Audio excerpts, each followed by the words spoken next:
Okay. Cool. Welcome, everyone.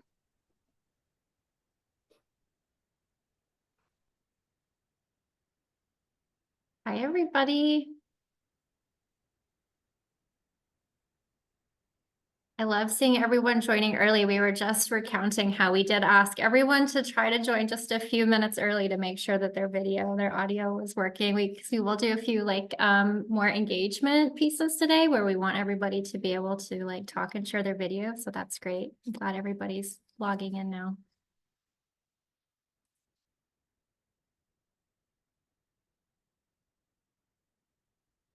And we will wait, I think, right until the top of the hour, but then we'll get started.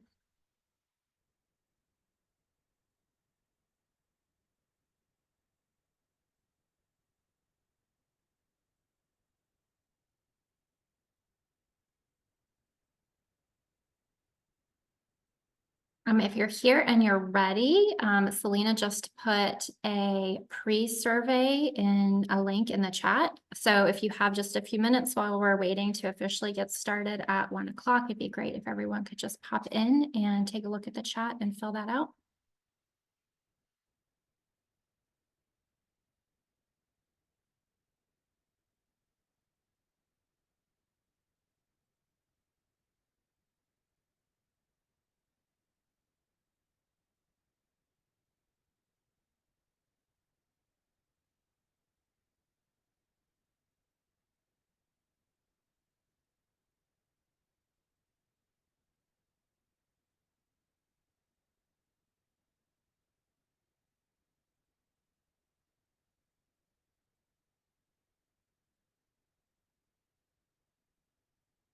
And then if you're still looking for a little bit more to do, if you just finished filling out that survey, then please feel free to start introducing yourself in the chat too, so that we can get to know a little bit of who is joining right now, and you all can start to get to know each other a little bit as well.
Okay, it's officially 1 o'clock. Do you guys want to go ahead and get started? I can just take a few minutes to run back through everything we just talked about. We'll give everyone a few more minutes to start joining. But I think we have a big group logging in now, and that's great. Welcome, everybody. Thanks for coming. We are going to go ahead and get started. I just put a little note in the chat, and if you've been with us for a few minutes, you might have already completed this pre-session survey, but if not, please go ahead and just take a few minutes while we're getting set up and going over everything again to just answer a few questions in there that will help us kind of get a baseline of where everyone was starting today. And then afterwards, we can look at maybe a little bit of what we've all learned and sort of how our time was together here, because we have a couple more sessions just like this that we're going to do throughout the fall. And we want to make sure that all of the information is landing really well and it's actually like what you guys want to hear. So please just take a few minutes to fill out that pre-survey, and then that'll give us an opportunity to gauge where we started and where we ended up. And then also just introduce yourselves briefly in the chat box too, maybe like where you're from or the name of your business. We can get into some of that a little bit more later as well, but just a brief little introduction would be great so we can all start to get to know each other. And I can introduce myself as well. My name is Sarah, and I'm here from LISC. That's a local initiative support corporation. And we've partnered with Verizon and their Small Business Digital Ready platform for the past 4 years or so. It's an online learning platform. Hopefully all of you guys have checked it out before this call today, but there's hundreds of courses and other resources in there, mentoring opportunities, even some local events pop up from time to time. And it's something that we sort of created together in partnership with them post COVID during like some of that like initial emergency response stuff so that we could support businesses now throughout COVID and then through like the new economy that was developing afterwards.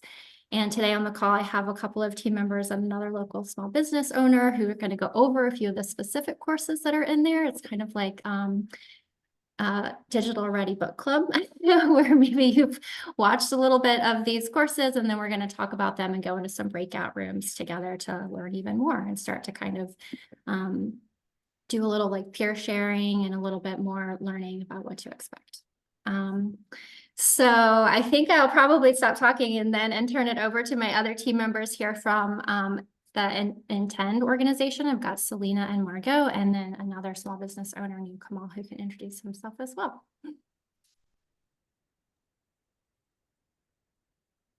Great. Thank you so much, Sarah. My name is Margot Slauson. I'm with Intend, and we are so happy to be collaborating with LISC on this Verizon Digital Ready project. Our goal is to get you all involved in all of the different courses and curriculum that Verizon has made available on this free online learning platform, and to do it in a way that's fun and interactive. And so we have a great engaging workshop prepared for you today, all about e-commerce, specifically prepping for holiday sales. And I would like to introduce my colleague Selena, who's going to be helping us out in the chat box and doing our small group breakouts. Selena? Sure. Hi, everyone. Thanks for joining. Super excited that you're here. We're going to have some amazing experiences and conversations. And I will be following on the chat, and anything you need, I'm here to help you. Thanks, Selena. Yeah. I'd also like to welcome Kamal Jarrett. He is our featured speaker for today, sharing his expertise as an e-commerce business. He's the founder of Hillside Harvest. And Kamal, would you like to say a few words? Sure. Hi, everyone. Thanks for joining. I'm Kamal Jarrett, founder of Hillside Harvest. We are a Caribbean-inspired sauce and condiment company. We're based in Boston, Massachusetts. We have distribution throughout the Northeast, the Mid-Atlantic, and the Midwest.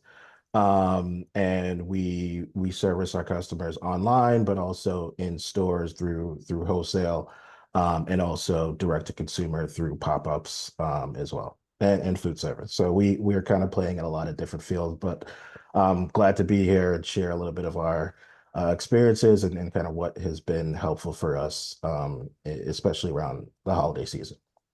Awesome. Thank you so much, Kamal. And we also have Deja McGibbon from the LISC team, who's helping us out on the back end with some tech support. So thank you all. And I see lots of great introductions going on in the chat box. Again, we'd love to hear your name, your business name, and where you're joining us from. Great. I did want to do a quick screen check. If I could get a thumbs up from our audience to make sure everyone can see the screen that I'm sharing with the presentation. Excellent. I'm going to kick it back to Sarah. She shared briefly about the partnership with Verizon Digital Ready, but wanted her to say a few words about how to get signed up. Yeah, that's right. So thanks for passing this back to me. So if you haven't already signed up, we can put a link here in the chat, I think, where you can go and you can register. You can do it while we're talking if you want to. Like Margot said, it's completely free, full of hundreds of different courses and resources. And really, we did partner with them in a way to be able to sort of offer technical support and additional like business learning that you can do on your own time. So you can go in there and check out these courses. Go ahead and do it if you want to join us for the next couple of sessions that we're doing like this in the fall. Even if you didn't sign up ahead of time and view the courses before today's call, you'll have an opportunity to do it ahead of time for the next couple of sessions that we'll be offering throughout the end of the year. And the profile part of it, getting it set up, it doesn't take very long at all. You can just do it while we're talking right now. But again, it's completely free and you can just go in, follow the link that we popped into the chat and sign up. Thank you, Sarah. To add to that, once you do sign up within the Verizon Digital Ready platform, you're going to find a multitude of courses covering everything from marketing to finance to credit to sales. They're organized by topic or what they call learning paths. And for today's workshop, we're actually going to complement the 2 courses that you can find in the learning path that's all about e-commerce. So you'll hear us make some reference not only to the course content, which is a well-produced online video that teaches you about things like how to sell effectively online or how to optimize your e-commerce logistics. But they also have some really great downloads. They're handouts called job aids. And these are great worksheets, glossaries that can really help you put into practice some of the things that you're learning. And so we're going to give you guys a head start today on those action plans throughout our workshop. But we certainly encourage you after today to log in and go to the learning path, Mastering the E-commerce Essentials, if you'd like to learn more about this topic. I'd also like to announce the 2 other workshops that we have coming up. In November, we will have a workshop on increasing your earnings for you and your business. We're going to talk about ways to pay yourself, strategies to boost your profits, and how to conduct a cost analysis. We'll be sharing this slide deck with you after today's presentation. It'll have the registration link so that if you want to go ahead and get signed up for that session on November 19th, we'd love to see you back here. And then in December, we're wanting to get everyone prepped for 2025. We have a great speaker, Cynthia Nevels. She's a business growth strategist.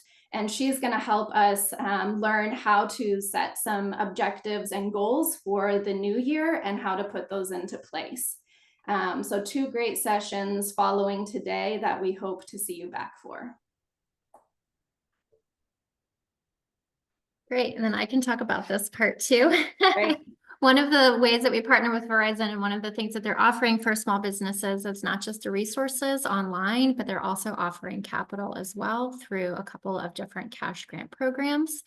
Part of what they want to do is pair the resources that they're learning, that you're learning about, maybe with some capital to help you implement some of the things, right? If you're learning about online website stuff, but then you need to hire someone to help you with that, right? Maybe there's an opportunity there to pair up some of that capital. So in order to qualify for one of these grants, you do have to register for an account and take 2 courses, whether that's one of the self-paced learning courses or one of the online offering events that they offer. This one doesn't count because this is through from LISC, but the 2 courses that are in that learning path that Margot was talking about that we will talk about today, taking that learning path and going through those 2 courses, that would count as 2 credits, as sort of 2 credits that would allow you to be eligible for the grant. So after you do those 2 things, you register for an account and you take 2 courses. There will be a link in your Verizon Small Business Digital Ready platform that pops up with an application. So you can click through that link and then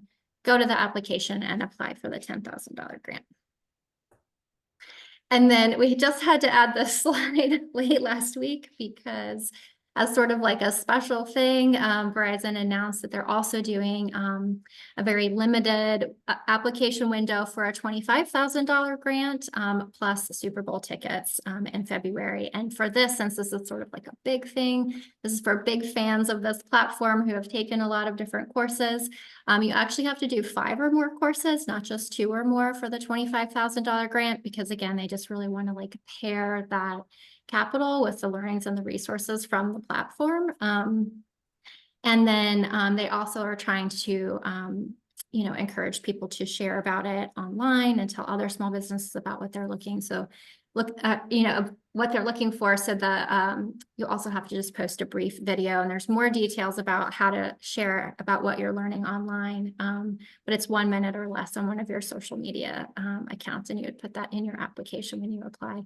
But the rest of the logistics of how to do it are all the same, and I'm happy to answer questions about it if anybody has any. Awesome. Such great opportunities. Thanks for sharing those, Sarah. Yeah. All right. Well, let's get into the meat of today's presentation, which is do's and don'ts for holiday e-commerce. So we're excited that you all this topic appealed to you, especially as we're approaching the holiday season. So what we wanted to do today was share some tips and best practices for retail businesses to help you strengthen and streamline not only your holiday sales, but we're really going to touch on some tips and best practices that apply year round. And then we'll conclude with some specific holiday tips. And so to kick us off for today's presentation, before we get into nuts and bolts of e-commerce, we wanted to first kind of open up with talking about the foundation for selling effectively online, which is to really know your target audience. And this will also help you to build your unique value proposition. So we have some exercises just to kind of get us warmed up. And I'm going to invite Kamal to help me demonstrate this first exercise. So I mentioned in the Selling Effectively Online course, there is a download on a job aid within the Verizon Digital Ready. And one of the exercises that they help business owners to prep is really getting to know your target audience. And it asks a series of questions to help you really think through this. Many of you have done so already, but perhaps it's been a while since you visited some of these questions and refined your answers. So we're going to do a little practice together, Kamal and I, and then we're going to put you all into groups so that you can respond to these questions as they apply to your own business. So Kamal, I would love to invite you to share with us who is your target audience at Hillside Harvest? How would you describe them? Yeah, so we actually created a target persona. And I think it's key to understand that depending on the channel you're in, depending on the product potentially, there may be different folks that you speak to, right? So you may have more than one target, and you may have your targets may differ in terms of institutions. So we have target customers who are we consider our customers our retailers, and our consumers and folks that eat our product, and shoppers, folks that buy the product. So distinguishing on the action is very key, and you may have to have different value propositions for each of those different entities. So when we think of who our target is, we like to think in terms of the shopper, because that's ultimately the person who's going to spend the dollars. And so we gave her a name, Sarah, and Sarah is an older millennial mom who cares about the health and well-being of her family, is usually the gatekeeper in terms of what the family eats and what is purchased on a week-to-week basis.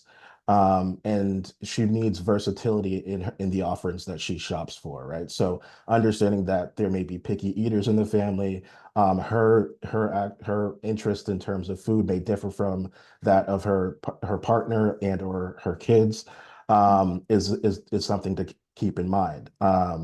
And we need to understand where she's shopping and how often she's shopping, and is that online as well as in stores? How is she supplementing that shopping? How is she getting education-based information on what to shop for? And we know that she's kind of all over the place. She consumes social media. She likes to look at recipes. So she likes to get ideas about new meals and ways in which she can kind of add a little bit more flavor to what her family's eating on a week-to-week basis. She may shop not just online, but also at natural food stores, but then also local independents. So there are different places where we can get or capture, for lack of a better term, Sarah, or speak to her. And we may need to understand how we speak to her depending on the place in which we're talking to her, where, you know, Instagram may be different than TikTok, and our strategies have to, even though it's the same target, the way in which we approach her on TikTok may have to be different than the way we approach her on Instagram. Similarly, if we can get her to visit our website, there's certain anchors that we need to understand, and how do we get her to become a subscriber to our newsletter, and then continuously provide her with benefits of joining that newsletter. Yeah. And then, you know, the key things of points of differentiation is more about you, but also about how the ideals of what Sarah finds to be important. How do we share our value proposition that align with her ideals of what's important? So for us, we understand versatility. So we Yeah. anchor on the fact that our products are versatile. They're different flavor profiles, different heat profiles for different folks within the family. They're made of all natural ingredients because we know that Sarah cares about clean ingredients in our labels. You know, and they are culturally diverse. So, you know, it's adding a little bit of excitement, something different from the normal, you know, doldrums of the week in terms of meal prep. So these are all the things that we think about. So when building out kind of a value proposition for whatever channel we're going in, but really keeping in the core theme of what's Sarah want and what is she looking for in each of these channels that she's shopping or looking for Yeah. or getting information from, and how can we show up in those channels in the best way to align with what Sarah is expecting of us. Totally. That's really helpful, Kamal. Thanks for helping us with this demo by touching on all these key points, who your customer is, and recognizing that you might have different segments. So you might have a B2B segment, a B2C segment, and thinking about what are the things they care about, how your product matches with those things that they care about, and how you set yourself apart from the competition. So we would like to now invite the audience, all of you that have joined us here today. We're going to break out into groups of 4. We're going to take 3 minutes to think about the prompts that you see here on the right side. So your target audience, who's your niche segment, what do they care about? So examples like Kamal gave that have to do with they want something versatile, they want something flavorful, but you could also think about, you know, are they price sensitive? Are they really into sustainability? So this is going to differ for everyone based on what it is that you're selling. And then how does the product that you provide help your target audience? And lastly, thinking about what are some differentiators from your competition. So we're going to give 3 minutes in silence so that you can kind of brainstorm on your responses. We'll make an announcement that will broadcast into the small group so that you know that it's time to shift to sharing your responses. And then we'd love for each person to go around and share their responses so that the folks in the group get to know a little bit more about you and your product. And then we'll bring everyone back to the main room. So before we do that, what questions do you all have about this exercise that we can answer for you?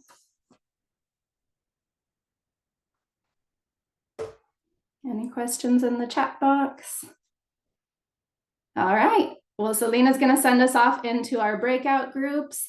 We'll make an announcement on time, and then we'll bring you all back together and we'll ask someone to share. The rooms are now open. Great. And for those of you that are joining on desktop, you'll see a little prompt also on your mobile device that you can click join to enter your room.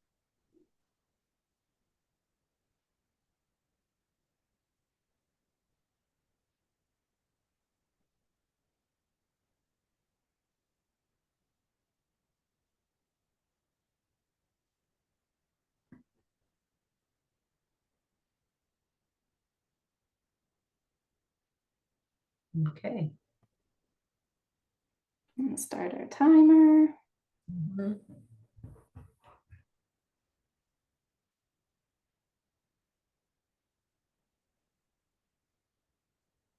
And Connie, if you look on your screen, there should be a prompt that says join breakout room.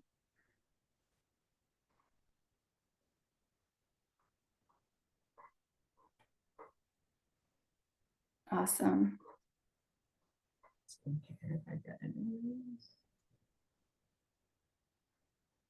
Let's see, Leslie.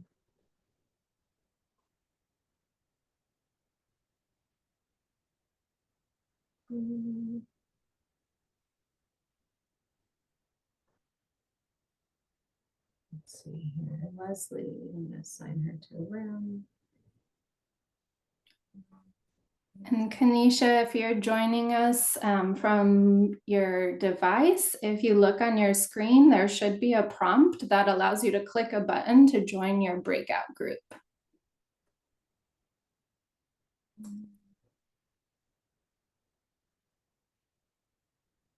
think we've got everyone.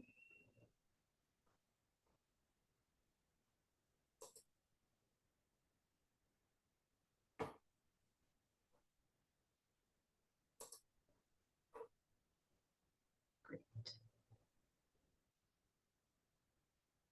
Got everyone in. Awesome. Thank you, Selena. I wonder, I'm looking to see how we can send folks to their rooms. If you're still in the main room, try looking at your screen to see if you see a join button. Mhm.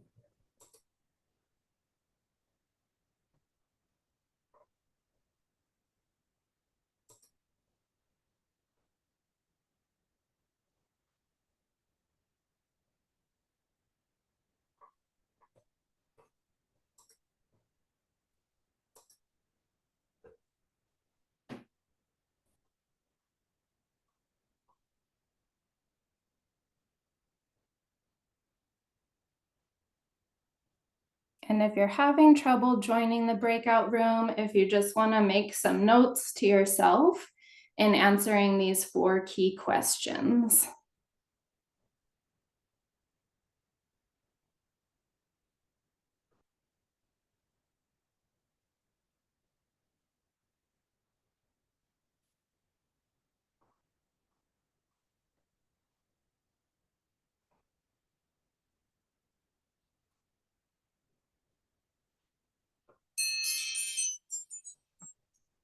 All right, I'm going to broadcast a message.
All right, I'm gonna give everyone a 2-minute warning.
All right, let's go ahead and bring everyone back into the main room. Okay, you ready? Yep. All right, here we go. They're coming back in. Super. Thank you. Of course.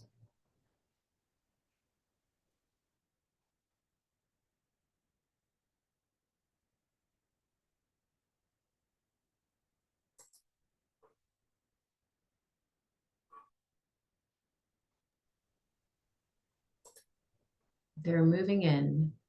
Excellent.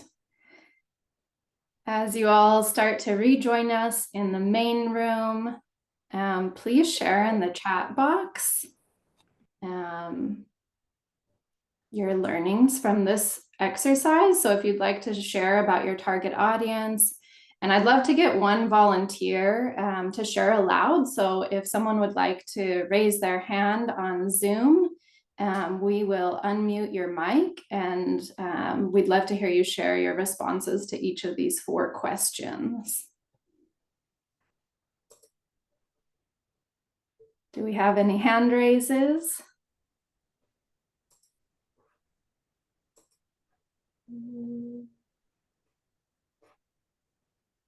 I think everyone, there's still some folks, you may want to wait a couple of seconds. Yeah. Those people are recalibrating. Thanks for joining. Thanks for participating too, everyone. Okay, I think we're good now. Margaret. Awesome. So we'd love to hear from an audience member, your responses to these questions that you shared in your breakout group. In the toolbar at the bottom, you'll see a React menu, and there's a raise hand icon. So the first person I see to raise their hand, okay, Jaquette Green, I'm going to ask you to unmute your line. And Jaquette, welcome. Hello, good Hi. evening, good afternoon. Good afternoon.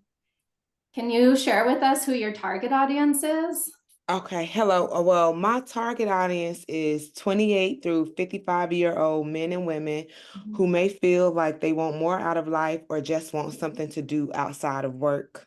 Very good. And what do they care about? They care about, of course, they care about their work. They care about growth. They care about family and fun. Excellent. And how is it that you can help your target audience through the product or service that you're selling? What my product is guided journals. So I help them with the guided journals that I made and other resources. Very neat. And what would you say sets you apart from your competitors? Okay, so my brand is Personal Growth with a Smile. I'm a dental hygienist. I've been doing dental hygiene for over 15 years, and I've been doing personal growth ever since 2018. So not only am I personal growth and development, I'm more personal growth and development with a dental twist. Excellent. Very niche. I like that. Thank you for sharing with us, Jaquette. Thank you. Thanks. I hope everyone had an opportunity to share and do a little bit of networking and feedback within your groups. In the interest of time, we're going to move on in the presentation, but thank you for those of you that raised your hand to volunteer. What we hope that you get from this exercise is to then go on to craft your unique value proposition. Again, some of you may have already done this for your business, but if you haven't done so in a while, it's quite possible that your business has evolved over time. So it might be an exercise you want to revisit. So again, we're going to think of those 3 to 4 questions we answered and the attributes from, what our customer needs and cares about, how we match that need through what we provide, and how we set ourselves apart from our competition to create a succinct, unique value proposition. I'm going to ask Kamal to share with us the unique value proposition that he's crafted for Hillside Harvest, just so you can see what this looks like with an actual business. Yeah, so for us, I'll read our value proposition, but then we can go into kind of the elements of it. So Hillside Harvest is a Caribbean-inspired sauce and condiment company specializing in crafting deliciously dynamic flavors from only a few natural ingredients. At Hillside, we aim to develop products that enhance every dish and inspire you to experience exciting new ways to enjoy your favorite food. So for us, we really anchor on being Caribbean inspired. So for us, providing Sarah and her family with a different international experience that they don't typically get in the main aisle. So for us as a brand, we entered into the market wanting to change the landscape of the traditional grocery and traditional offerings by being a Caribbean inspired product, right? And so that anchors on just what it means for us as a brand, but also as we speak to Sarah and her needs. We also anchor, and so just so this makes sense, we kind of call these our brand tenants, right? So you can call them whatever you want in terms of value prop. They kind of feed our value proposition. Being anchored on flavor as well is a big one for us. So it's a point of differentiation. It kind of feeds into the Caribbean inspiration as well. So our flavors are inspired by the Caribbean, but they also act as a point of differentiation. And then in that sense, adds another layer of value for our end consumer and our shopper. And then being all natural and clean ingredients. So when you think of Caribbean products today, a lot of times you're going into the ethnic or the international aisle to find those products.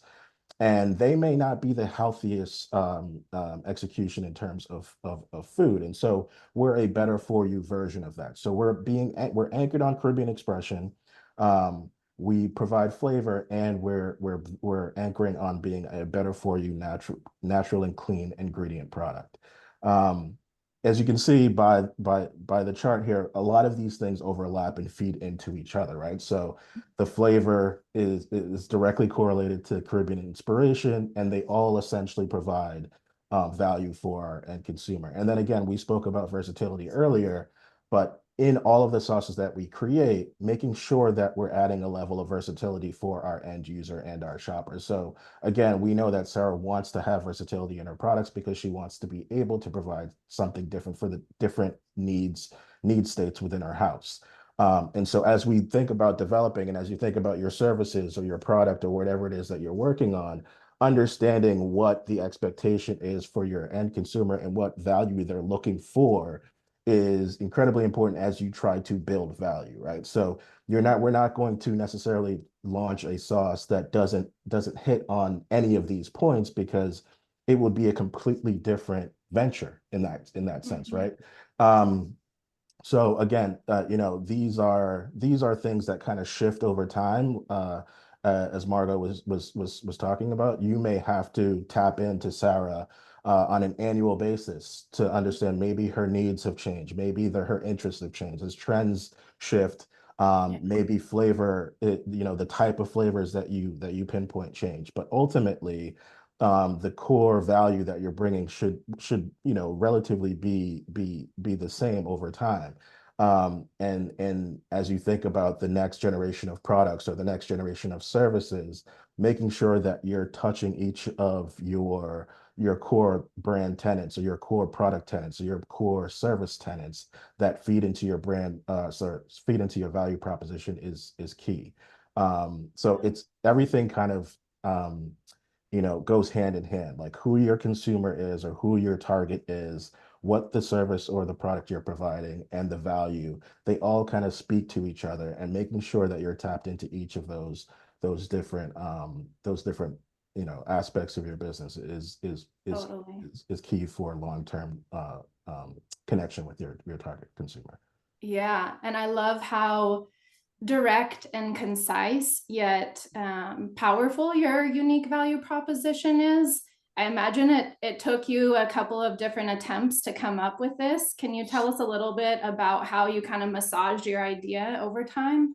Yeah, so we are a completely we sell the same exact product, but our presentation has changed Mhm. drastically in the last year, because we've switched from who we were targeting, to be quite honest. So a lot, when we first entered into the space, we were very centered and focused on the Boston market, right? So who were our competitors in that space? Who were we talking to in that space?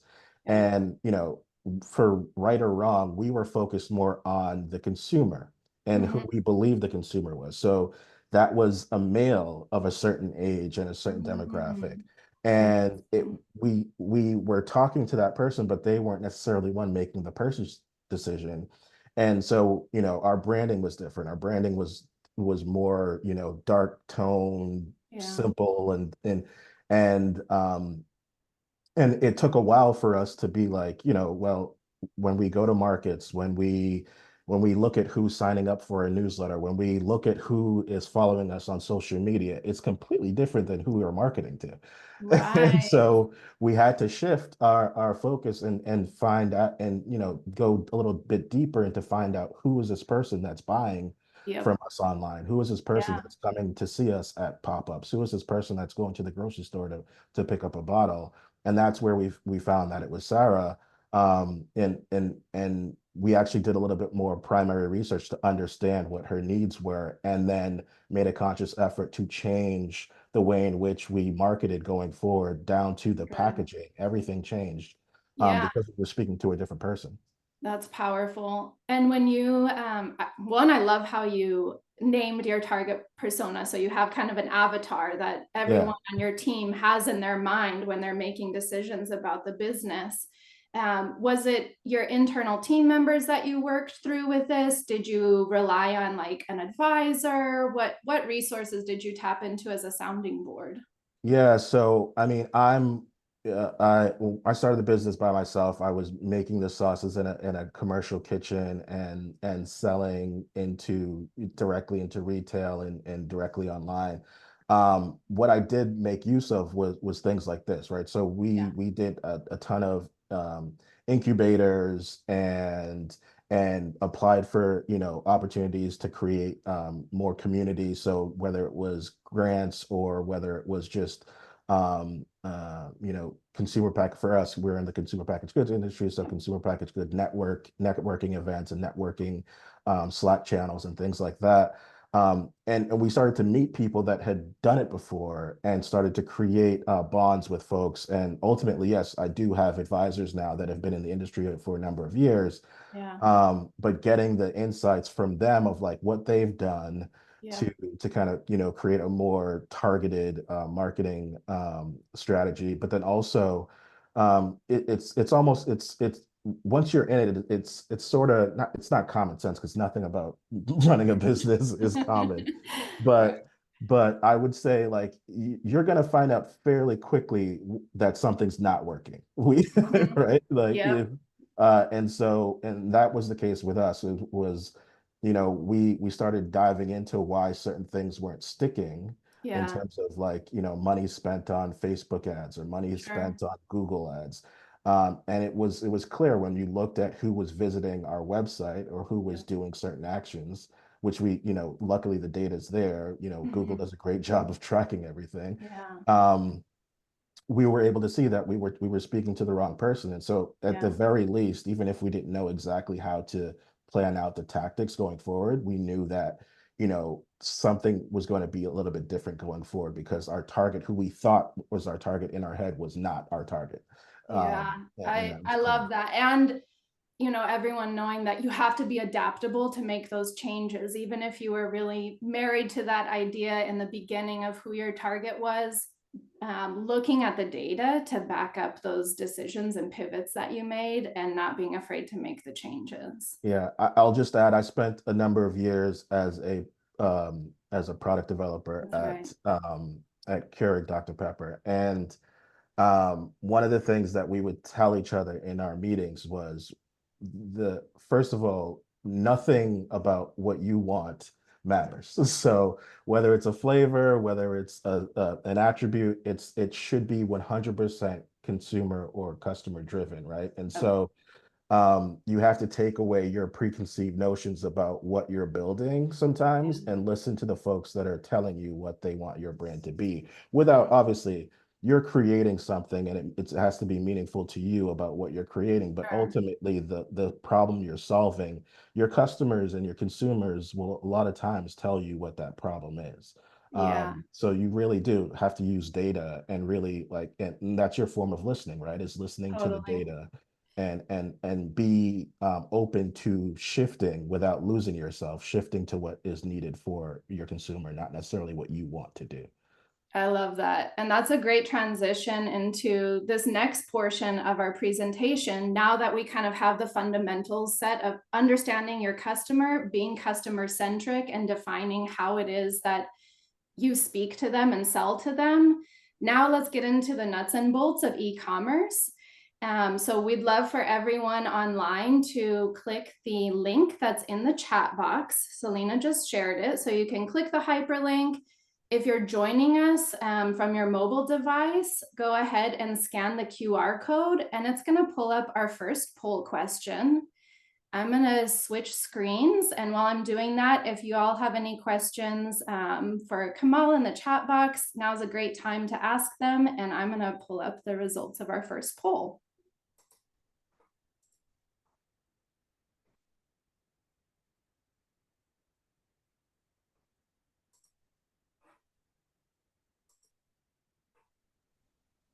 Kamal, while Margot's pulling that up, I have a question for you.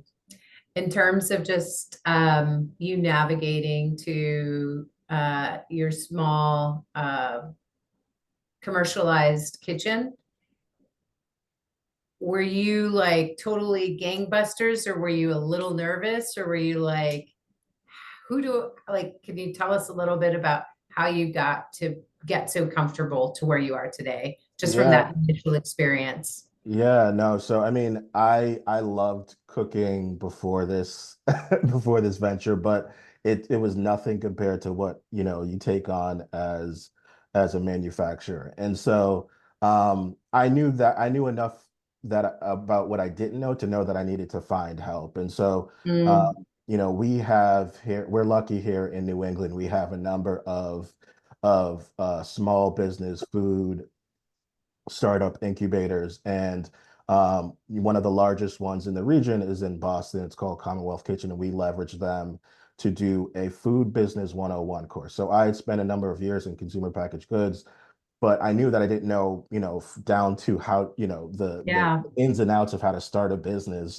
from the jump. So I actually took their course, at night after work and took me through the licensing process, things to yeah, think about when thinking about building labels, when thinking about manufacturing, when thinking about just, safe and quality assurance and all safety and quality assurance and all those things that we really don't think about as consumers all that often. We just take yeah. for granted that, those things are in place, those policies are in place. But as a operator, there's so much you have to prepare for. So I enlisted help. You know, I think one of the great things about entrepreneurship is that it humbles you pretty quickly. And so, Totally. yeah, I looked to that incubator to really Got it. get me ahead. And for folks that don't have those kinds of services, I think, you know, you know, I wish that I had done more informational interviews, meaning reaching out to people online. LinkedIn is an amazing tool that doesn't get used quite often enough, I think, um, by folks, you know, starting out. And um, as many of you have probably come to notice during this call, like you know, folks that have been through it love to talk about themselves and love to just talk, just because it's a short form of therapy, right? And so I would say reach Lonely. out. It's lonely. Yeah, It's kind of lonely. Yeah, totally. absolutely. So, you know, go on LinkedIn, find someone who's doing what you want to do or is doing what you're currently doing and build a network. Reach out to them, ask for 20 minutes of their time and talk through some of the challenges that they've gone through early on in their career. And it could really set you up for how to navigate some potential pitfalls as you grow your business.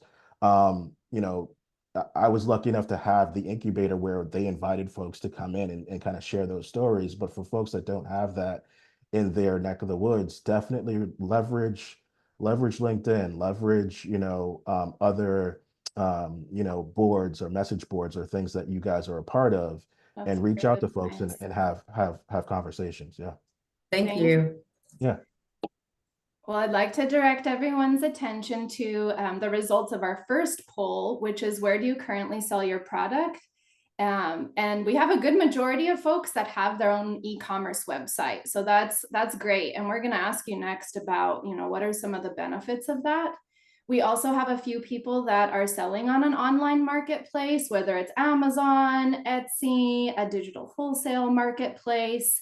And then I'm also glad to see we have folks that are currently just storefront or farmers or makers market. And hopefully you all get some good tips from today's workshop that help you feel confident in taking that next step if it's right for your business to go to e-commerce.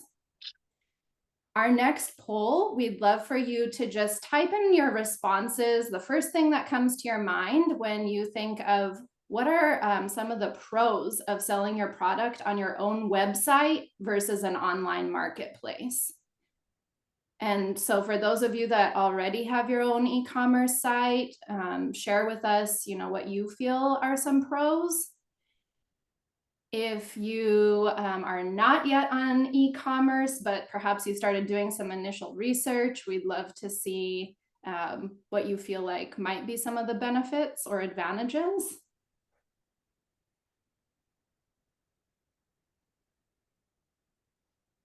Great. I'm glad to see that the poll is working. We have one person that said haven't experienced it yet. Customer feedback, that's great. Branding, that's a really important one. You have more control over it. Marketable, really good. Fewer distractions, right? Awesome.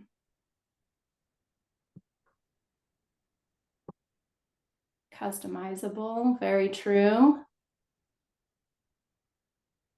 And with this word bubble, the larger the text, it means the more people that are responding, saying branding and control. So those are two really big themes here. I'm going to move us on to the last poll question. And that is, what are some of the pros of selling your product on an online marketplace? So any advantages that you think are good about pros of selling on an online marketplace?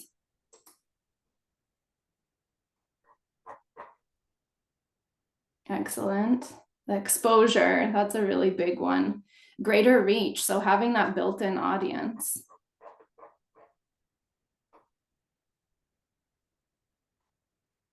And we also have some responses in the chat box, building your own community, a little more control. So that was on the e-commerce side.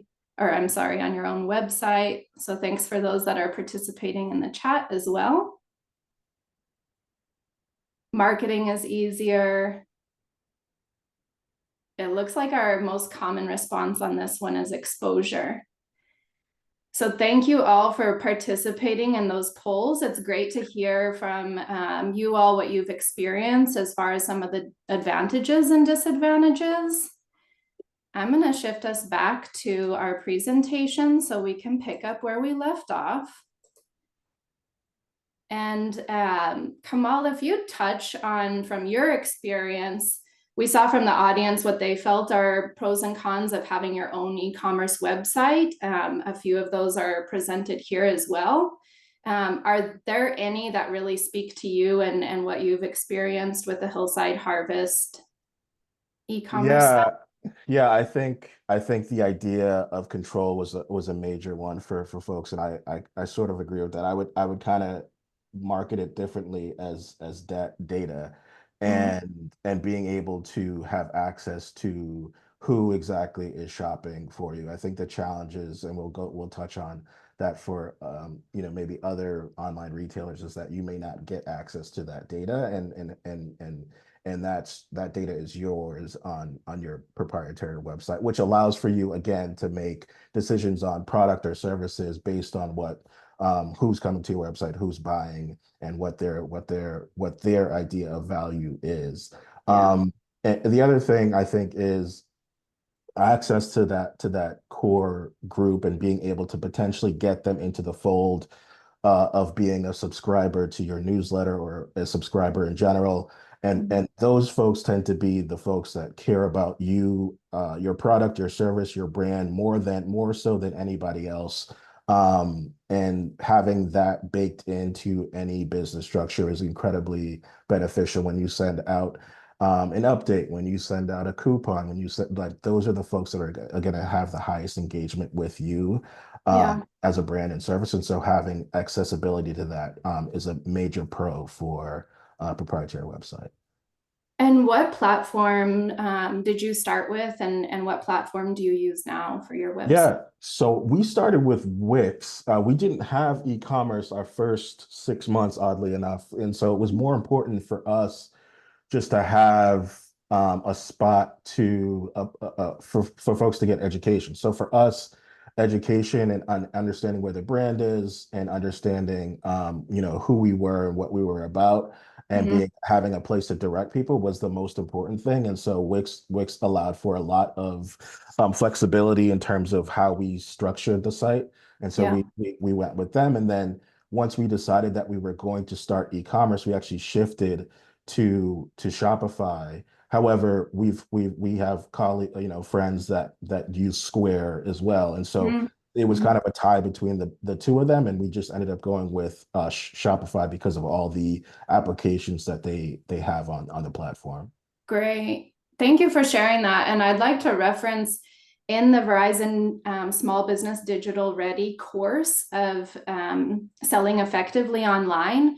There's a really great job aid, which is a worksheet, and it helps you as a business owner to do some pro and con comparison on different e-commerce website platforms. So Kamal mentioned Shopify, he mentioned Wix, he mentioned Squarespace. So doing a little of your own research to say, for me, what do I think are the advantages and disadvantages if I were to build my own website? So that's a great exercise that you all can refer to in the Verizon Small Business Digital Ready platform. What about for selling on an online marketplace? Kamal, I know you now sell on Amazon and on Walmart. What are some pros and cons that you see when compared to your own website?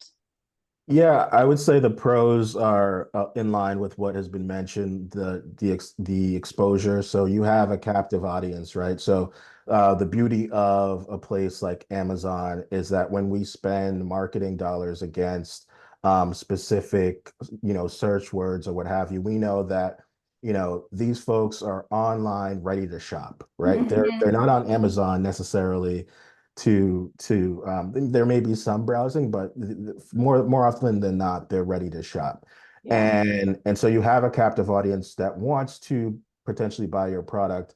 And so you can kind of spend against that. The challenge with a place like Amazon or Walmart.com is that it can be expensive to compete, right? Because there are a lot of folks on a lot of potential competitors on those marketplace platforms.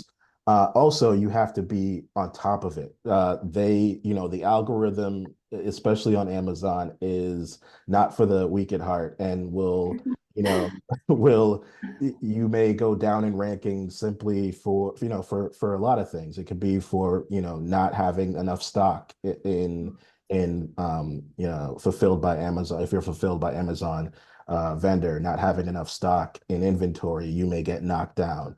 Or if a customer replies to a review saying giving you 1 star, even if it's not your fault. Let's say Amazon doesn't ship it to the right address.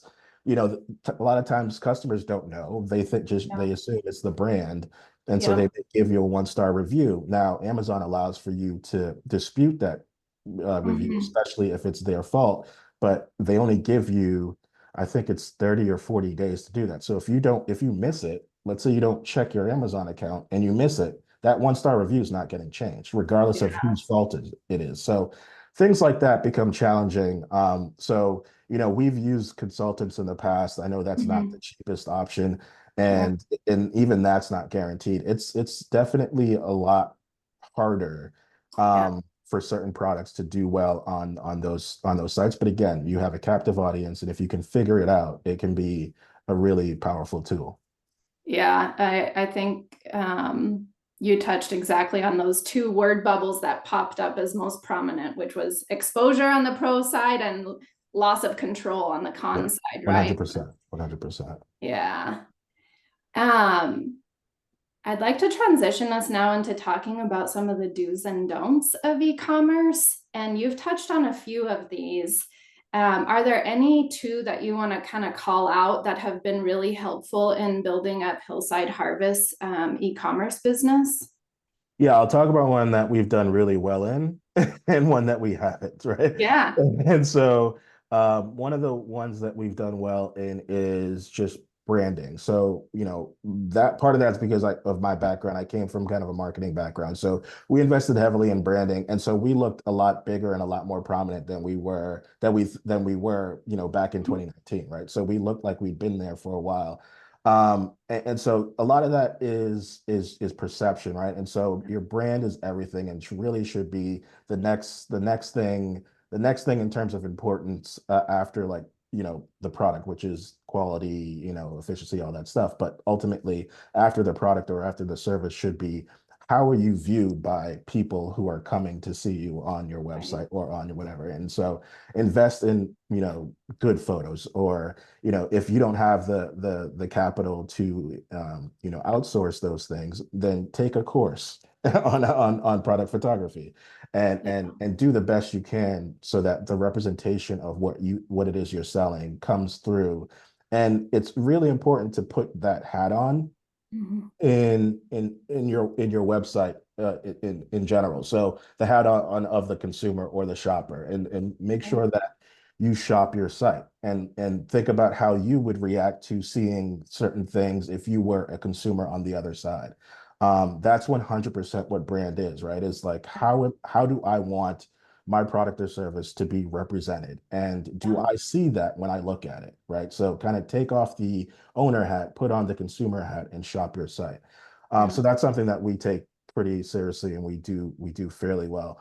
One thing that we haven't done well, is call to action, and so that's a big one. We're starting to do a lot more of that now, and by call to action, as far as I'm concerned, I mean like getting people in. So again, I talked about the most powerful folks that engage with your brand are probably going to be those folks that decide to join your newsletter or subscribe, or not necessarily followers. You may have a lot of followers and not a ton of engagement, right? But those folks that are taking the time to get your quarterly, monthly, whatever emails are folks that are truly tied to your brand and are committed.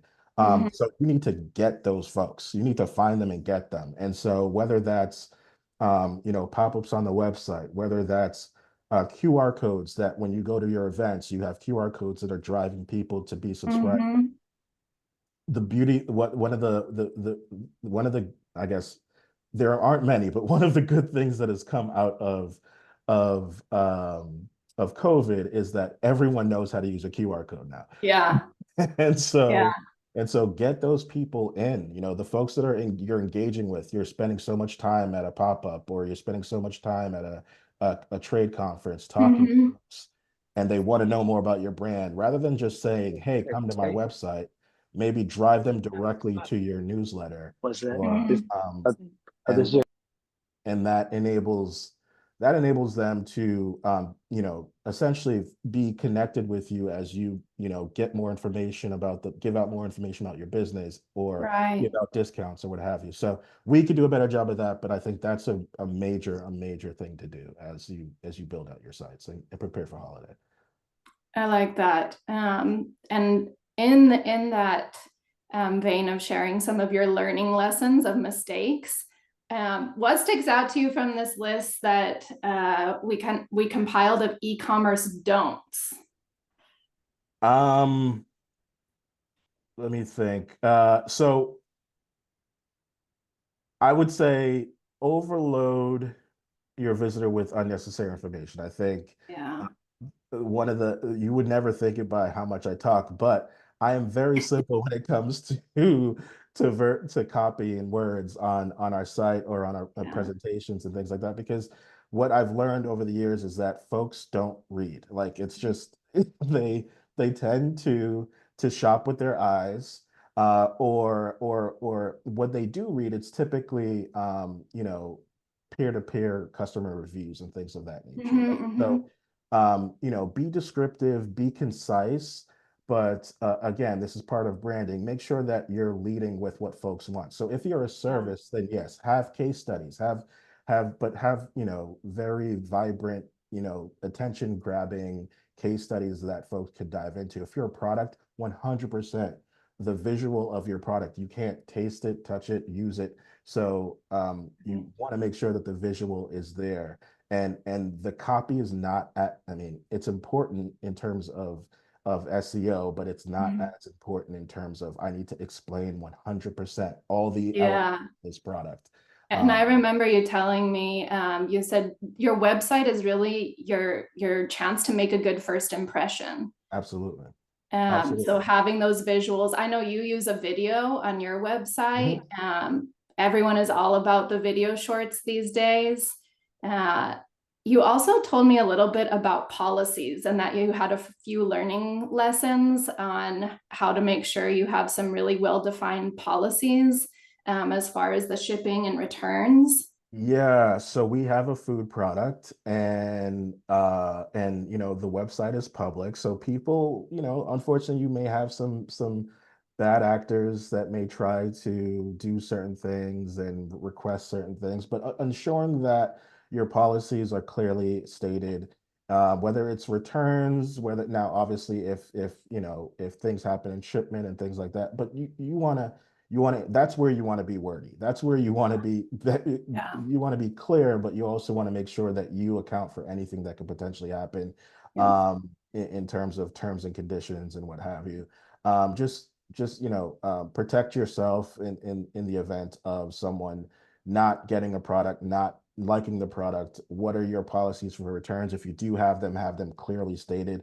Also, frequently ask questions if you do have the opportunity to have a place for that. Those tend to be really, especially if it's a service that you're providing, Yeah. those tend to be really important. Again, I would say look at, as you're building out your website, or as you're storyboarding what your website should be, Uh-huh. I would again put on that consumer hat, put on that shopper hat, and think about what's important to you when you're going shopping online, right? What are the Yeah. things that you want to, and like, so even the down to the order in which you put your pages, like that matters, right? Because some of those Right. pages are probably not going to get visited.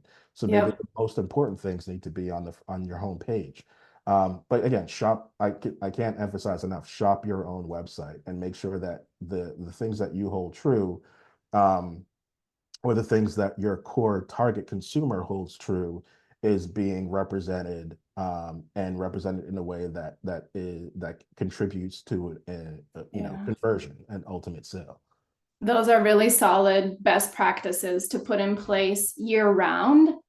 Now that we're approaching November and December, peak holiday shopping season, can you share with us, you have a couple holiday seasons under your belt. When do you start your holiday planning? So we we start pretty early. So we start, for us, our busy season is holiday. We get a large portion of our annual revenue in the holiday. So it's extremely important for us. And so right at the close of July, really, and maybe even in the middle of July, we're planning for holiday. Actually, I would say the close of June is probably when we start thinking about who we need to hire for the holiday and what kind of activity we need to go against. So our summer is holiday planning. And a lot of that, yes, it goes down to, what were our sales last year? What inventory do we need? So what kind of production do we need to plan? What what assets do we need to build? So for us, like bit boxes, those things have maybe 6 to 8 week lead times, right? So building out timelines of when you need things, postcards, if you do bundles, like how are you going to fulfill, Yeah. having conversations with your 3PL or your storage. If you're doing the shipping yourself, are you doing it yourself?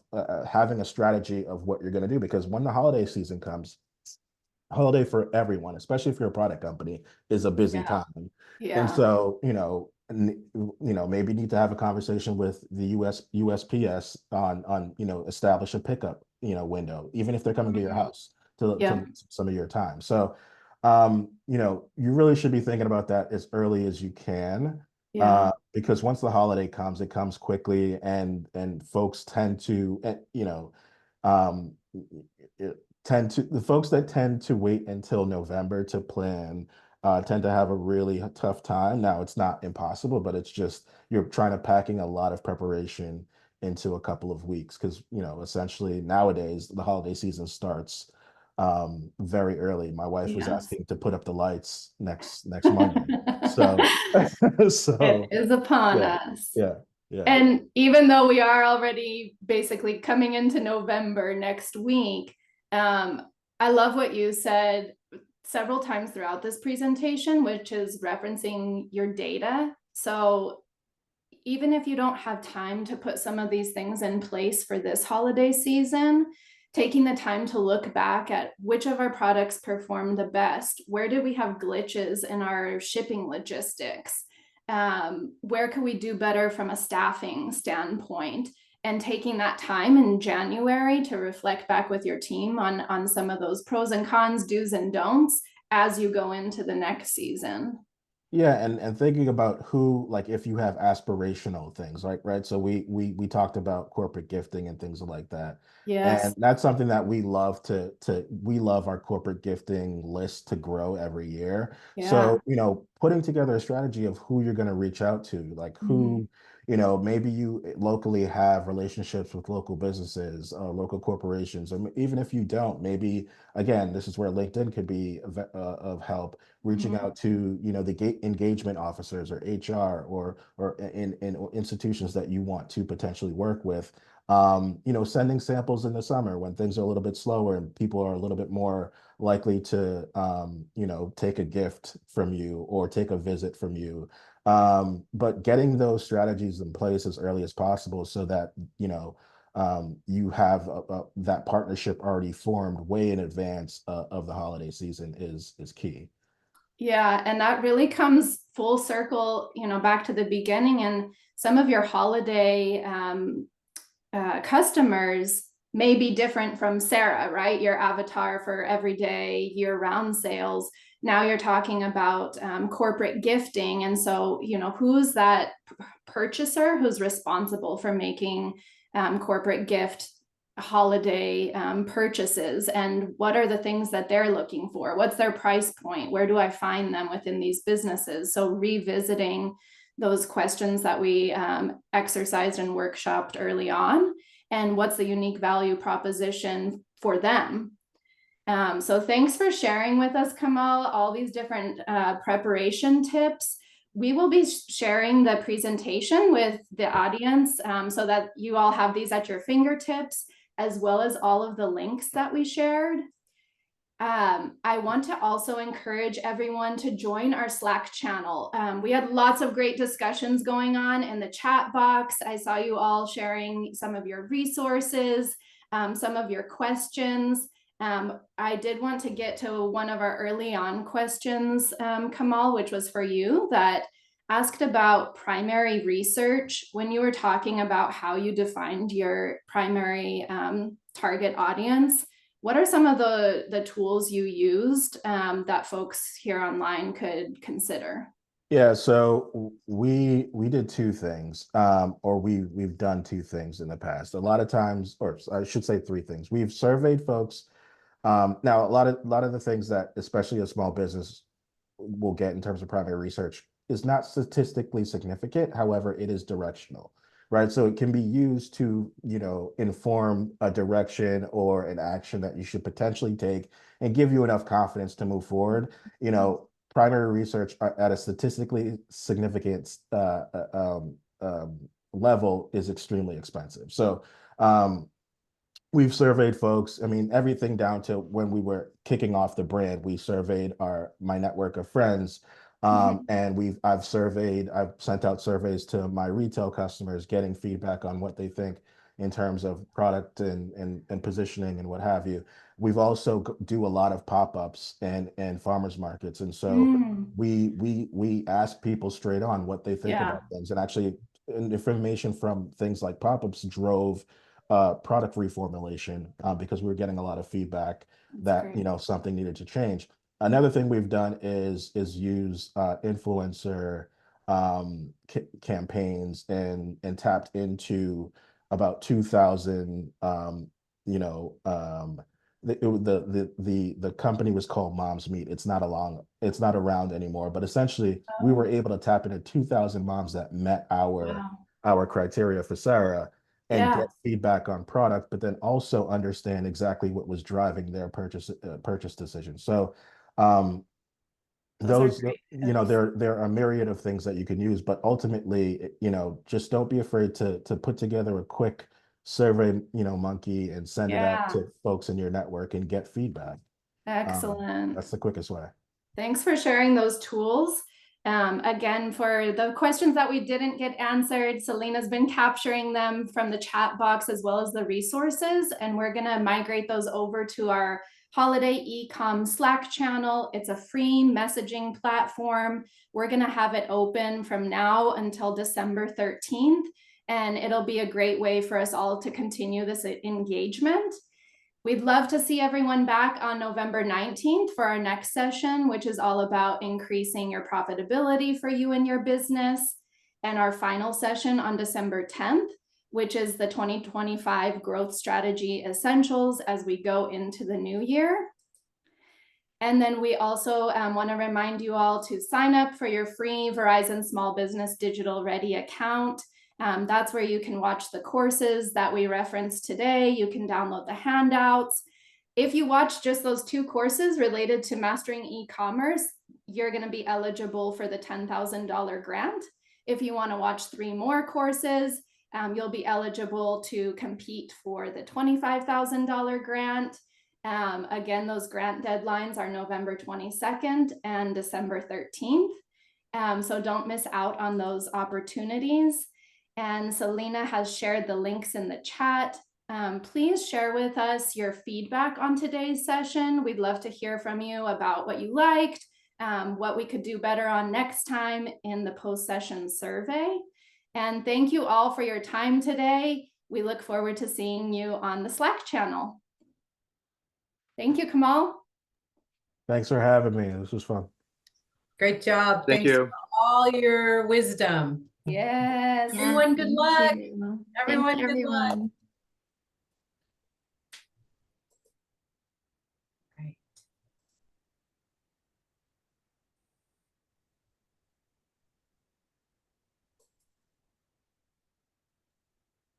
All right, folks, we're going to close it out. I think everyone's jumping off.